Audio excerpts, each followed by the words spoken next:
तो जैसा कि लास्ट एपिसोड में हम लोगों ने देखा था कि मू चेन के सारे ग्रैंडफादर उसे एक अवेकनिंग सेरेमनी में लेकर आ जाते हैं जहां वो उसकी सोल अवेकनिंग करना चाहते थे और उसके लिए वो लोग अलग अलग तरह के एट्रीब्यूट्स की पावर्स को इकट्ठा करते हैं जो कि अलग अलग स्पिरिट बीस्ट से ली गई होती है। उन सारे स्पिरिट बीस्ट के एसेंस को एक जगह मिलाकर उनसे एक सूप बनाया जाता है और उसे 4 अलग अलग हिस्सों में बांट दिया जाता है जो कि अलग अलग एट्रीब्यूट पावर्स के लिए होते हैं। मगर हमें दिखाया जाता है कि उन सूप को पीने के बावजूद भी मू चेन की पावर्स एक्टिवेट नहीं हो पाती, जिस पर वो सब लोग समझ जाते हैं कि ये एक ऑर्डिनरी लड़का है, इसलिए ये कभी भी कल्टीवेशन नहीं कर पाएगा। बेहतर है कि हम लोग इसे यहाँ से बाहर निकाल देते हैं ताकि बाहर जाकर ऑर्डिनरी लोगों के साथ अपनी जिंदगी गुजारे। मगर वहाँ पे मौजूद उसका सबसे बड़ा ग्रैंडपा जो कि विलेज चीफ है वो कहता है कि नहीं, इसकी बॉडी सबसे ज्यादा खास है, ये एक डिवाइन बॉडी है जो कि हर तरह के एट्रीब्यूटिक पावर को अचीव कर सकती है, मगर इसे एक्टिवेट करने के लिए ज्यादा रिसोर्सेज की जरूरत पड़ेगी और हमें इसे और भी ज्यादा टाइम देना पड़ेगा ताकि ये अपनी अवेकनिंग को जल्द से जल्द कंप्लीट कर ले। और हमें दिखाया जाता है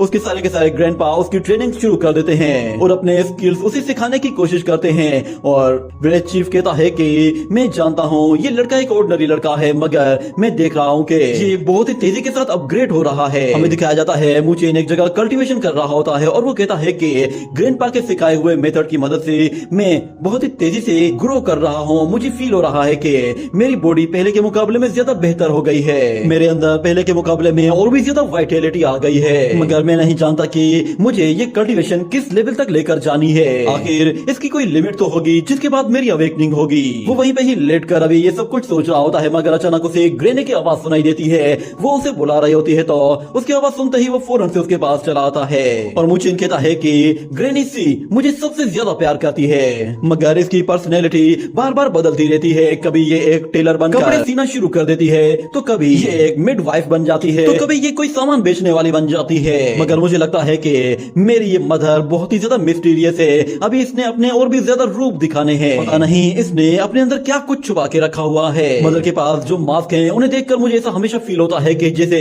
वो कुछ ऐसी चीज है कि जिसके बारे में उन्होंने मुझे कभी भी नहीं बताया, शायद वो एक वक्त आने के बाद ही मुझे उसके बारे में बताएंगी। और फिर उसकी ग्रैनी उससे कहती है कि आज मैं तुम्हें गांव से बाहर लेकर जा रही हूँ जहाँ मैं तुम्हें कुछ टेलर के स्किल सिखाऊंगी। मगर फिर मू चेन कहता है कि मदर टेलर तो सिर्फ और सिर्फ कपड़े सीते हैं ना, क्या आप मुझे सिर्फ कपड़े सीना सिखाएंगी? मगर उसकी मदर अजीब से एक्सप्रेशन देते हुए कहती है कि आज मैं तुम्हें एक स्पेशल ड्रेस बनाना सिखाऊंगी। जिसके बाद वो उससे कहती है कि हर लिविंग बीइंग के 2 अलग अलग क्लॉथ होते हैं। पहली ड्रेस को हम लोग अपनी सोल की मदद से अपनी अपीयरेंस के लिए मेंटेन करते हैं और दूसरी टेक्निक को कहते हैं सोल अटैचिंग टेक्निक, जिसमें हम लोग किसी भी जानवर या फिर किसी लिविंग बीइंग की स्किन को अपनी बॉडी के साथ अटैच कर सकते हैं। इसे शेडो टेक्निक भी कहते हैं। ये सुनकर मू चेन कहता है कि शेडो टेक्निक, ये तो नाम से ही बड़ी खतरनाक लग रही है। उसकी ग्रैनी कहती है कि चलो आ जाओ, आज मैं तुम्हारे लिए स्पेशल ड्रेस बना देती हूँ। अगले सीन में हमें दिखाया जाता है कि एक तालाब के पास एक हिरन खड़ा हुआ होता है जो कि वहाँ पे पानी पी रहा था। ग्रैनी मू चेन के साथ वहाँ पर आती है और उसे कहती है कि अब बिल्कुल खामोशी से यहाँ पर बैठना।